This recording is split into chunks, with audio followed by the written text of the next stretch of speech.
Didukung oleh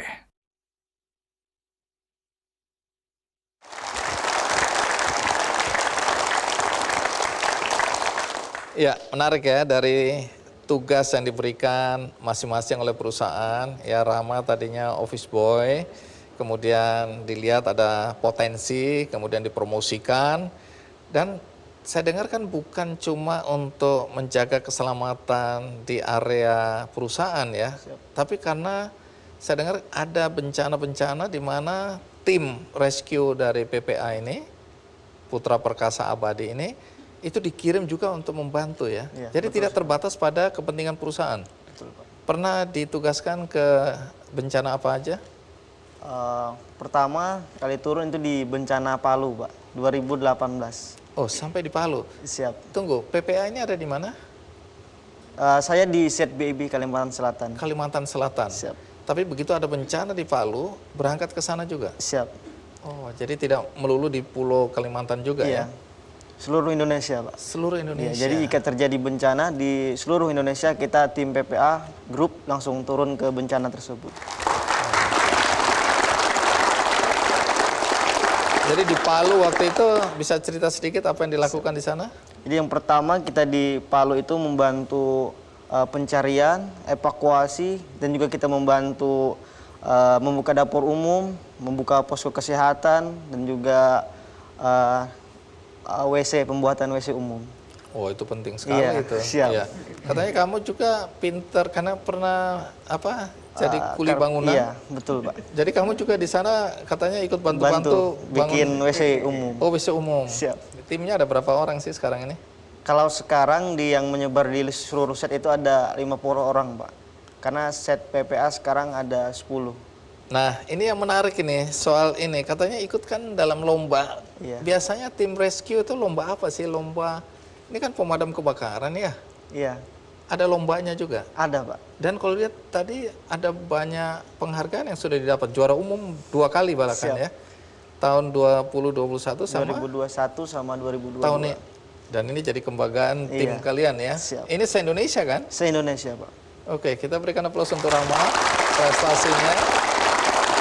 Jadi nggak salah ya, diberi kepercayaan oleh pimpinan ya, dan kemudian kamu bisa mengembangkan dirimu di dalam tugas yang baru ya. Siap. Kembali ke Yuli. Siap. Tantangan terberat yang kalian hadapi ketika mendaki Himalaya dulu?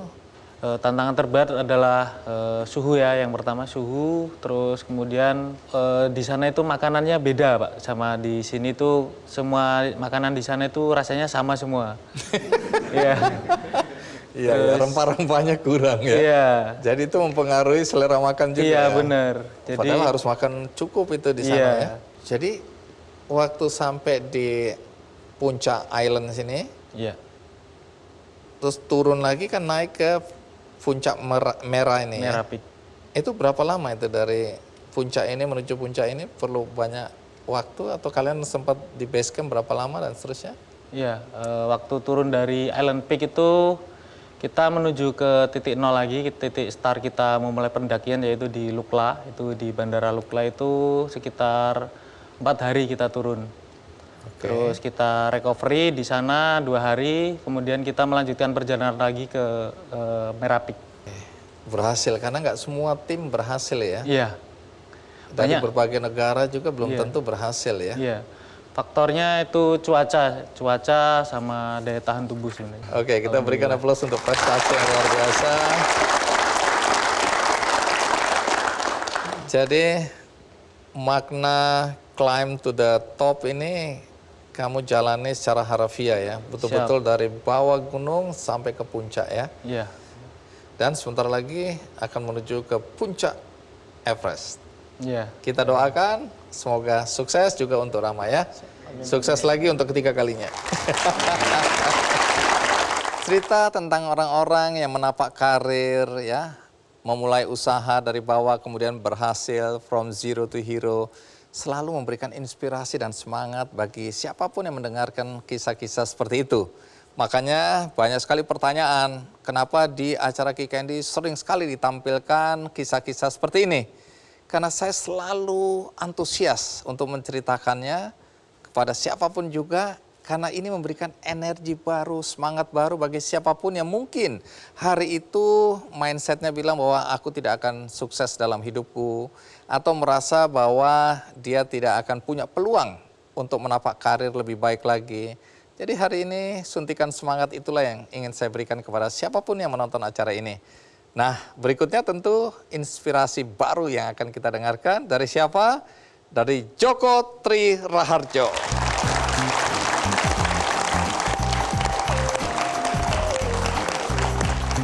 Pak Joko, Ya. apa kabar? Alhamdulillah baik. Baik Pak ya? Adi. Ya. Oke, silakan duduk. Ya.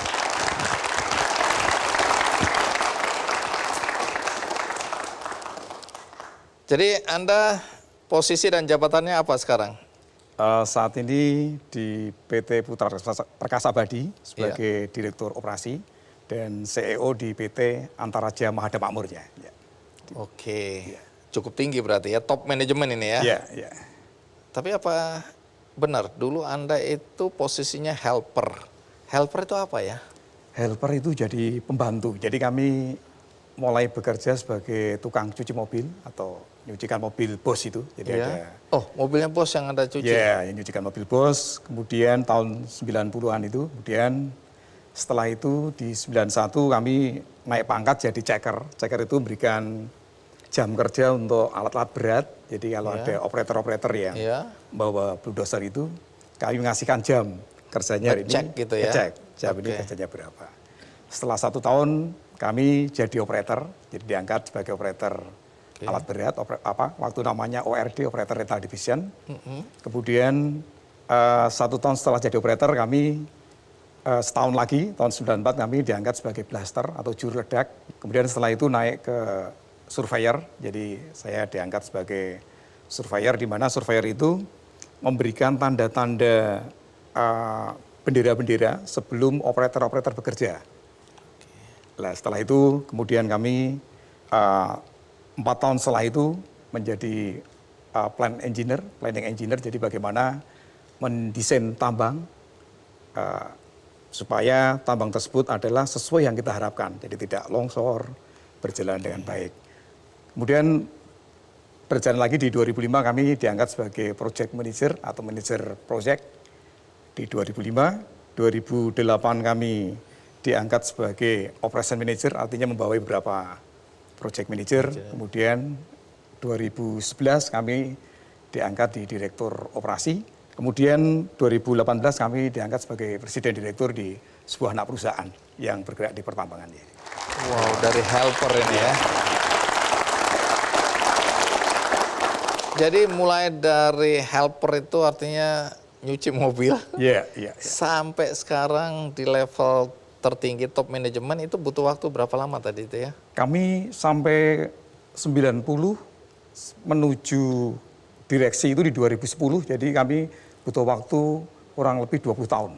Dan ini kan menunjukkan tidak ada yang tidak mungkin ya. Dari Semuanya helper, mungkin. helper itu kan maaf ya, kan bawah ya. Iya, iya, iya. Sampai sekarang sudah sampai di top ya. Nah, Anda sendiri lulusan apa ya? Saya dari STM sama dengan Bang Andi ya.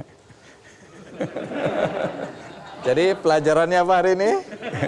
Kalau mau sukses, STM. masuk STM.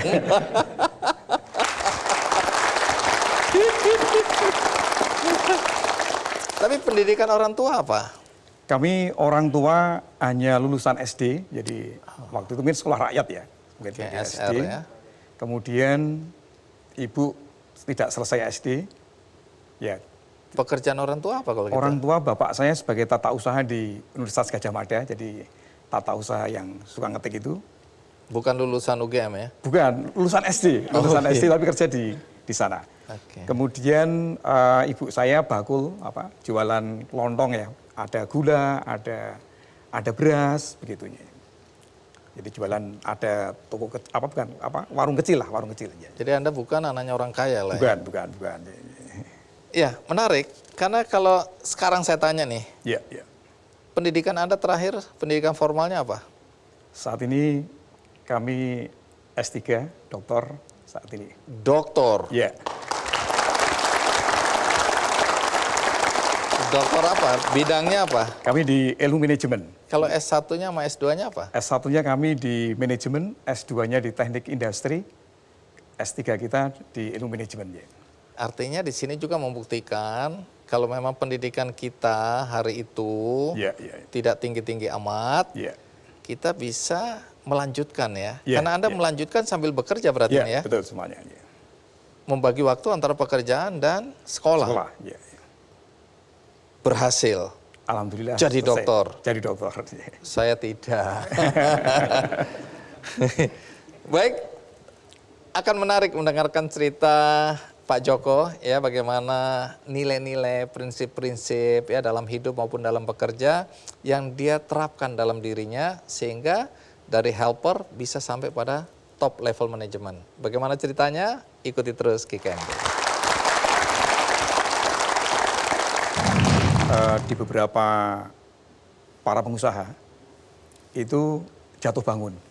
Lah menurut keyakinan saya bahwa supaya tidak jatuh tadi itu harus diimbangi dengan riset, dengan pendidikan yang tinggi supaya dalam berkarir dia tidak pernah jatuh.